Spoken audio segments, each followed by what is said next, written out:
This episode is brought to you by Mortgage Workflow Partners and the Mastering Encompass series, both for users as well as administrators.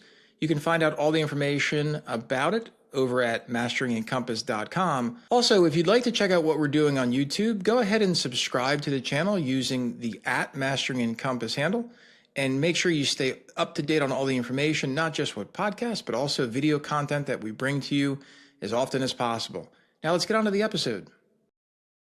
Hey gang, Larry Bailey, Mortgage Workflow Partners. It's 1 o'clock on the 5th of October, 2023. And welcome to another Administrators Mastering Encompass live.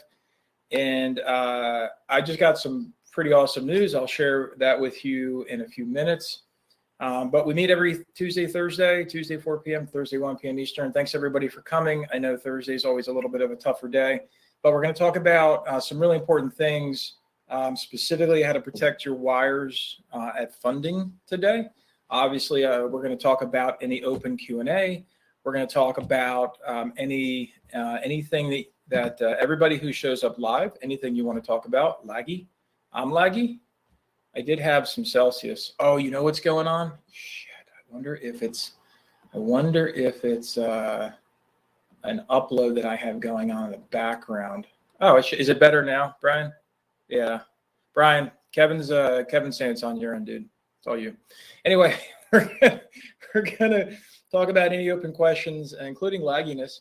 But in all seriousness, I was just kind of trolling through LinkedIn, and there's a lot of conversation. Thanks, Brian. There's a lot of conversation about Q4 2023 is going to be a bunch of layoffs, a bunch of changes.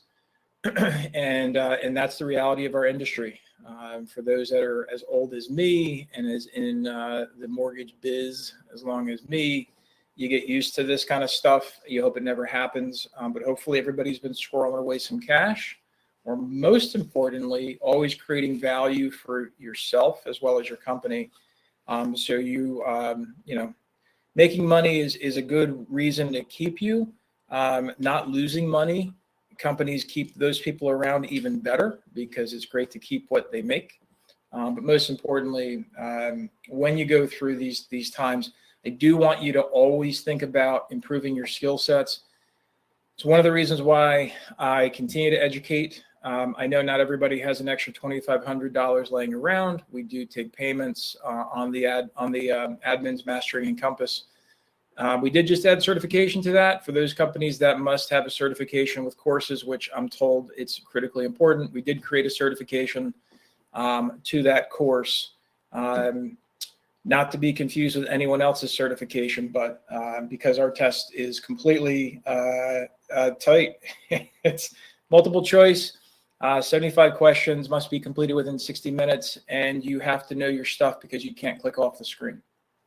It's the real deal, and it covers everything in Encompass. So more details on that later. Right now, I really wanted to get into any open questions. So for those that have shown up today, thank you. You're always my first thought in terms of what you want to talk about or questions that you might have. Does anybody have any open loose threads or concerns or anxiety over this weekend with 23.3 rolling out? Anybody have anything that they think that's important? It was funny on yesterday's class, the admin class, I was going through the admin tools and we spotted one of the changes. It was on mine because I was sharing 23.3 environment, and everybody else in class was like, I don't have that setting. I'm like, yeah, because that's 23.3. Yeah, the blue bar. So Brian, if you're doing, that's only if you're using Consumer Connect websites. So hopefully you're using widgets, which is what I would always encourage companies to use, widgets on their websites. Oh, come on, let me help you. Definitely, it's not a big deal to move to a widget. Truthfully, just turned it on last week. What, the Consumer Connect site or widgets? You have to fill me in on that. But yeah, Consumer Connect site. Oh, because of the change. Yeah, you could remember, you don't have to use a Consumer Connect site to use Consumer Connect. You can use widgets. So Brian, do you want to talk about that at all? Do you have any questions about using widgets? I know it's like you don't want to run before you walk kind of a thing, but I do want you to, I want to make sure you're well supported in the widget conversation, because like we just helped, okay, maybe in the spring. Hey, listen, when you get to it, you get to it. Yeah. Rob, you want to come up on stage and ask any questions, or do you have anything that you want to know, or you want to save it for another time? Your call. Same thing with you, Brian. Anytime you want to bring it up on a question, if you want to come up on stage with any questions, I'll name it. So basically, the thing about widgets that I talk about relentlessly, I'll just share screen real quick just for the benefit of everyone. And by the way, this is a great moment. If you're watching this on socials right now, you're going to get cut off. If you want to see the full video, get over to mortgage.community. If you listen to this on any type of podcast, thank you. But head over to mortgage.community so you can check out the screen share I'm going to do right now. All right, so let's get over into the screen. So basically, I'll use first 1stsl.com. These guys do a lot of CTP work, but if you go to apply online, I don't know. So you see it's spinning. You see it goes to 1stsl.mymortgage-online, and then it goes to Ellie Mae and all this stuff, and then it lands here. I'm no longer on 1stsl.com. So, that's my biggest pushback is to not do that, is to rather mimic. I think I've used Westfield Bank a million times, but rather mimic Westfield Bank. So when you go to log in to mortgage, it keeps you on westfieldbank.com. That's the difference between Consumer Connect site and a widget site. Because here I'm still on westfieldbank.com. It's great for security. It's great for controlling where people are. It's great for marketing, that kind of a thing. So two different methodologies to keep in mind. Angela asks, has anyone seen Encompass compliance data validation? We just found out about it yesterday. So does it work with Google Analytics? Yes, because you're still on your own page. So you can put, if you want to put a button click tracker on, if they want to do that there, yeah, it's your page. You can put whatever you want.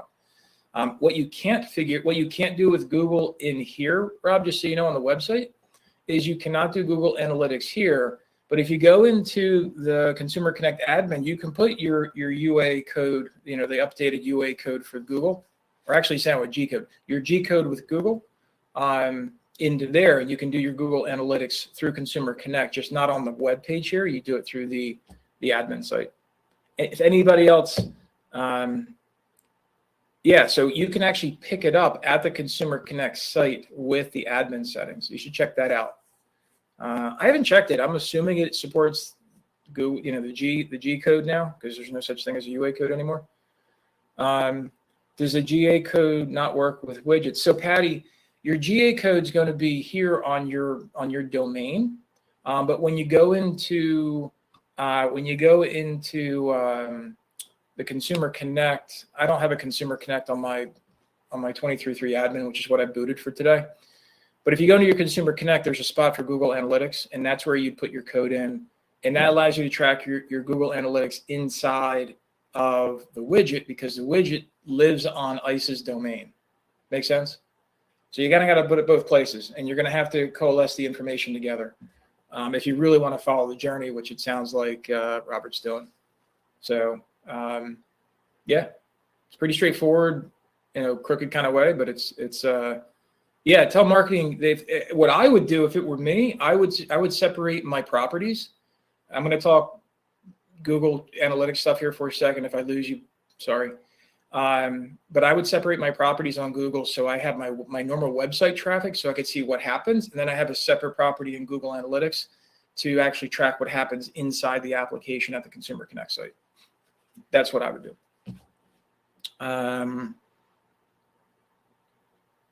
Thus, so far, the limitation is you can't find applications abandoned. Yeah, those abandoned applications suck. And so, Rob, what I would tell you to do from a marketing perspective, not that you asked, but what I would tell you to do is Look to see how many pieces are missing from the abandoned application and start presenting a workflow to the borrower to give them less questions to answer, to have less abandoned applications. I think most folks that when I consult with them, like I want name, address, phone number. If they don't have if it's not a refi. If it's a refi, I'll ask at least for the state. So I can get them to a licensed LO. But extraordinarily quick questions, because I don't know about you, but if I'm serious about something, I want somebody to talk to me. I don't want to type. Now, everybody's different. I understand it. I'm an older guy, Gen Z, blah, blah, blah. But I'm telling you from huge companies that devote millions of dollars to this conversation, quicker on the phone, and that could be texts, messages, but quicker outside of the application process to having direct communication with your prospect is always going to result in higher success levels. Yeah, you definitely want to do a short app versus long app. Some people call it like a quick credit or a quick rate quote or a skinny app. I mean, all kinds of things. But yeah, you can do things like a rate quote. You can do things like a pre-qual or something like that. And then you can have something separate, completely separate for a long form app. And the long form app too now, keep in mind with the 23.3 updates, you can actually have a long form app where you can introduce the VOI, VOE, and VOD independently in that workflow instead of the entire Consumer Connect platform. For those that don't think that's a big deal, I would disagree. That's a huge deal, because if you really want to deliver a true lights out process where your borrowers would love to integrate their VOE stuff and their VOD stuff to have less documents being asked for, you can separate that workflow from everything else that you're doing. Up until this weekend, you aren't able to do that. That's an update coming out in 23.3 Consumer Connect. Cool. Any other questions? You guys got me on the Consumer Connect roll. I love it.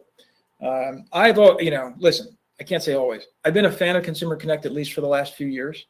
I think we were all in the boat that Consumer Connect was not a great experience.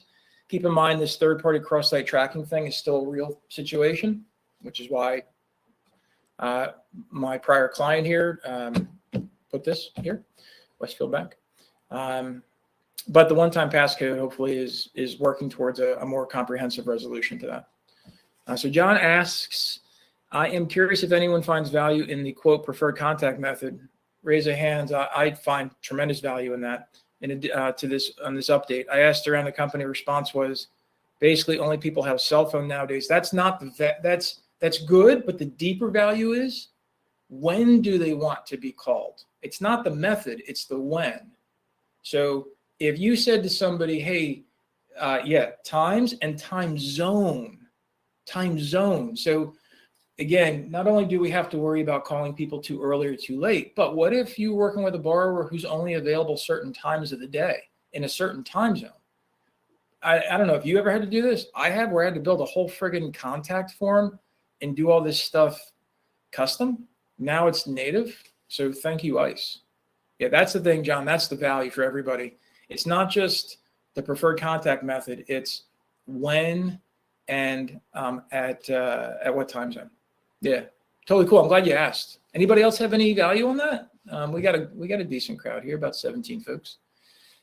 Anybody else toyed around with that, with the preferred contact method and time zones and time of day? Because then it can be like, hey, I'm cool like Tuesday 4 to 6 p.m. Pacific, but Mondays is a no-go. Yeah, Chris is like me. We already had custom fields for that. I would, see how that goes.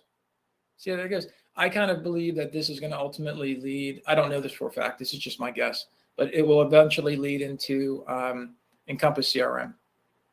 We'll see. Or at least I know other CRMs would probably benefit from getting those fields. I know if I created a CRM, that's what I would use.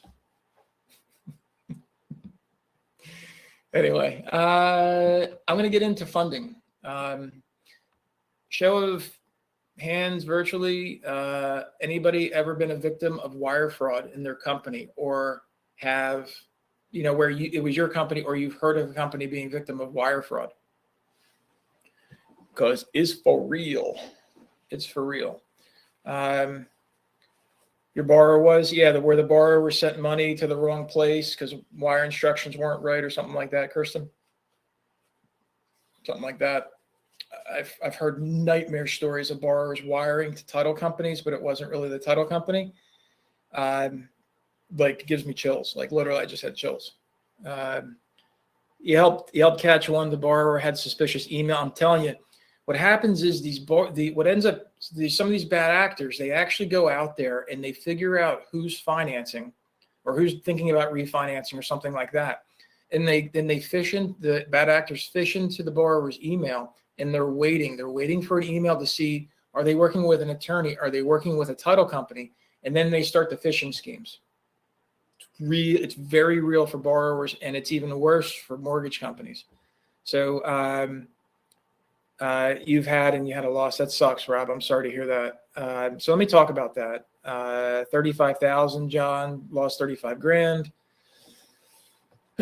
So here's what I'm asking everybody on the call today and everybody who's watching this replay. I want to ask you, what are you doing about public business contacts when it is specific to, so in the contact setup, when it's specific to approved title companies or approved funding sources? So in your business custom fields, you can obviously create a custom category field for an attorney or for an escrow company or for a title insurance company, where you can identify a bidirectional way that the ABA and the account number, and I know that they're on the actual contact, but where you use custom fields within this custom category field within the business record, business contact, and then you use public business contact groups to basically make those approved ABA and account numbers deliverable to your teams that are actually ordering wires. And so one of the things that Mortgage Workflow Partners does, of course, is we'll do workflow analysis. We'll actually interview everybody in a company every step of the way, document what's going on, and identify gaps, opportunities, things like that. And earlier this week, we were working with a client, and we talked to their closing team who also does the fundings. And I asked them, I said, who does the wires? And they said, oh, we do.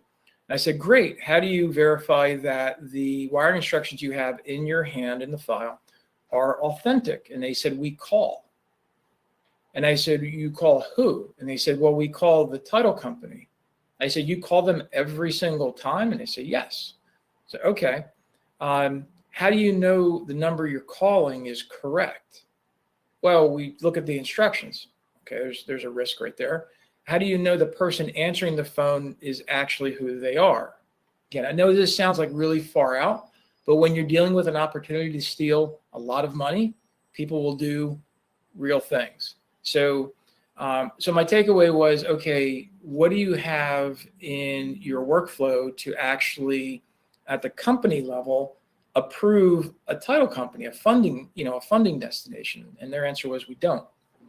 So obviously that's one of my recommendations back to the company, is to say, listen, I want you to create a public business contact group that is editable only by specific people at the corporate level.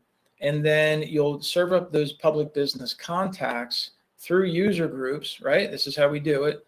So those public business contacts over in resources, you'll create this approved attorney under here, which doesn't exist. So you'll create it into the appropriate user group for view only.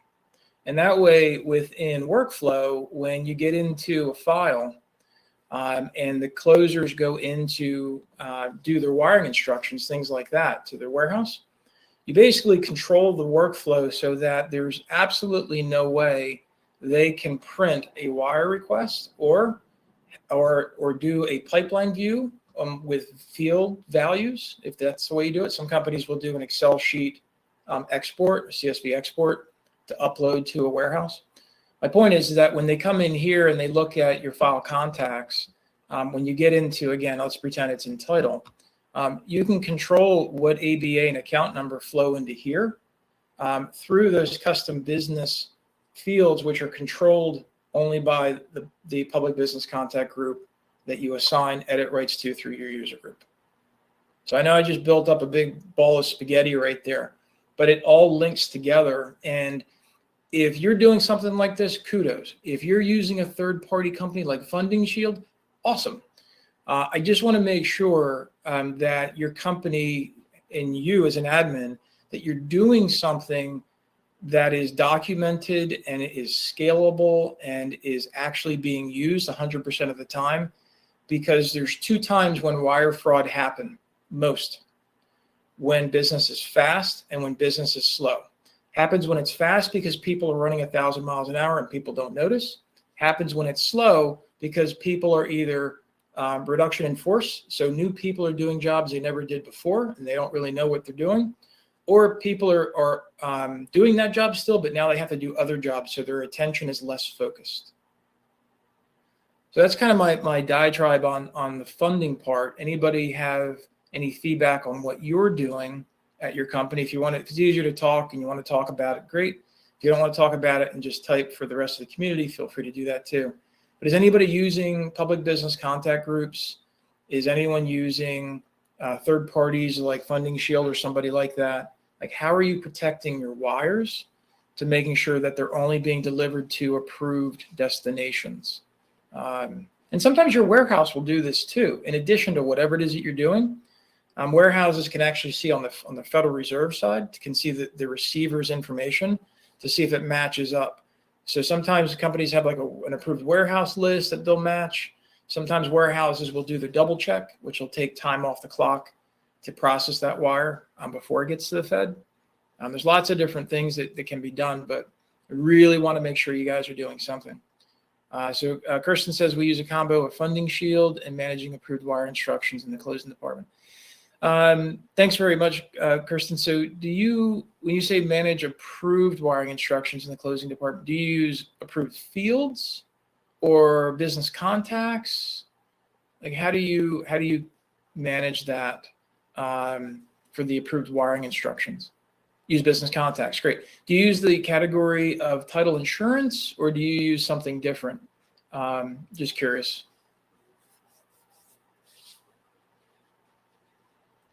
So while we use title insurance. Okay, that's cool. That's cool. Chris is typing and he says use business contacts as well. That's great. And you're leveraging, so for both Kirsten and Chris, you guys, are you keeping it like at the corporate level in terms of who can edit that? And like there's a process to go through to get somebody approved? So if, I don't know, yeah, you do it, right? So if all of a sudden the borrower changes their title company and there's somebody new and they're not approved, you got to wait. You got to wait to get them approved, right? Sucks, but it's part of the deal. Chris says, yeah, he's got a funding desk that manages that. That's awesome. For everybody else, thank you, Chris and Kristen, for giving that feedback. For everybody else, I hope you're doing something like what I'm talking about, and then of course what Kristen and Chris are doing in their company. Hopefully you're doing something as well. For those that are just listening and you feel like, yeah, that sounds great, Larry, but either A, we can't do it, or B, our workflow doesn't support that, you need to change. Like this is like leaving your checkbook out for your kids to kind of like, and I'm using kids, but you leaving your checkbook out for somebody who really doesn't have a vested interest in protecting your money. Yes, it's their job. Don't get me wrong. But at the end of the day, even if they got fired, unless they did something intentionally wrong, it's a mistake. Oops, it's a mistake and it sucks. Kirsten added, we check initial CD and order Funding Shield if they are not already approved to avoid delays. That's cool. Never heard of Funding Shield. Might look into them. Yeah, there's a couple out there besides Funding Shield. Kristen, did you evaluate anybody else? Funding Shield is just easy to remember for me, at least. But basically, they keep they keep their own database, Chris, of wiring instructions and ABA, wiring instructions for ABA and accounts. Yeah, I don't remember the names either. I don't remember. Just do mortgage industry wire fraud protection, Google. But yeah, I agree. I've always heard good things about Funding Shield. Absolutely. Robert, what are you saying there? And while we're talking about this, is there anything else? That's a good question. I actually I don't want to say yes or no because I don't have a contract with them. It's per loan, right? Yeah. It's not per check, right, Kristen? So if you check but you don't fund the loan, is there still a fee? Do you know? Let's see what the answer here is. So it's per check. Okay, thank you. Yeah. So every time you hit the database, Robert, it's a cost. It's a cost. You got it. Now, thanks for the question. That's a great question. Check them out. Love to find out if anyone else has anything to add. I think for the rest of this month, what we're going to be doing, obviously, is talking about, I think next week we have lined up, we're going to talk about 23.3 actual results, after launch. That's next Tuesday. And then the rest of the month, I'm going to spend time with some topics on the settings themselves, specifically things that I think are really good to talk about. Again, I've done a few different workflow and settings reviews, and I'd love to give everybody in the community that feedback on things that I see in my perspective, just to kind of get yourself looking at your own settings. I think that's really important for this time of year. Generally speaking, you want to kind of take advantage of the end of the year to clean things up, and making sure you've got your settings lined up with what you think that they're doing versus what they're actually doing. And quite honestly, there's plenty of settings that you probably don't even go into because nobody says that they're broken. But it is healthy to check on some things that I typically see are open gaps that are easy places for you to go look. So we'll talk about that in some upcoming events. Anybody have anything else they want to talk about? Questions, comments? For those that came late, thank you very much for coming and participating. Hopefully the conversation around protecting your wires is valuable for you. And as always, if there's any particular topic you want me to speak to, I can.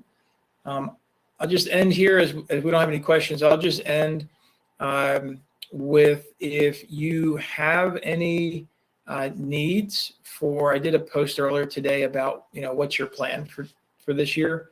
I usually do these articles on LinkedIn because I don't want to blow up the community, because that sometimes feels weird for like all the information. But if you do want to check out some of the newsletters I write, you can follow me on LinkedIn, or you can subscribe on workflowpartners.org.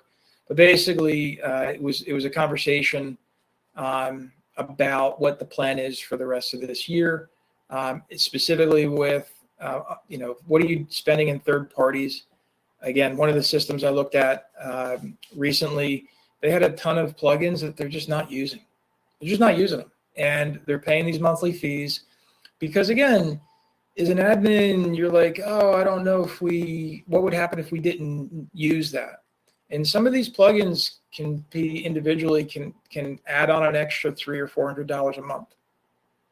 To which I say, that gets right back into budgets of if somebody is telling you that you can't do something that costs $2,000 for the year, well, there's money right there. Like, we're not using this plugin, we're not using this third party for anything. Let's find out how we can end it to start to save money. Not to mention slowing down Encompass. There's one plugin. I'm not going to say what it is, but there's one plugin that's absolutely just stupid from a particular company. Like, it just has it's like one of those things where, I guess in the abstract, it's nice to have, but honestly, it's taking away responsibilities from users that they should be doing inside the Encompass file. And it slows Encompass down, like it's documented. And so, but if you don't take that proactive view of your own system to keep things clean, pretend it's your own checkbook. That's my advice. Chris, have a great day. We're going to end on time here. I appreciate everybody coming to these, and I'll keep going. If you guys have any questions, let me know. Protect your wires. That's my message. All right, gang. Have a great rest of your day. See ya. Bye, Patty. Thanks, Jody. We'll see you now. Kirsten, John, thank you.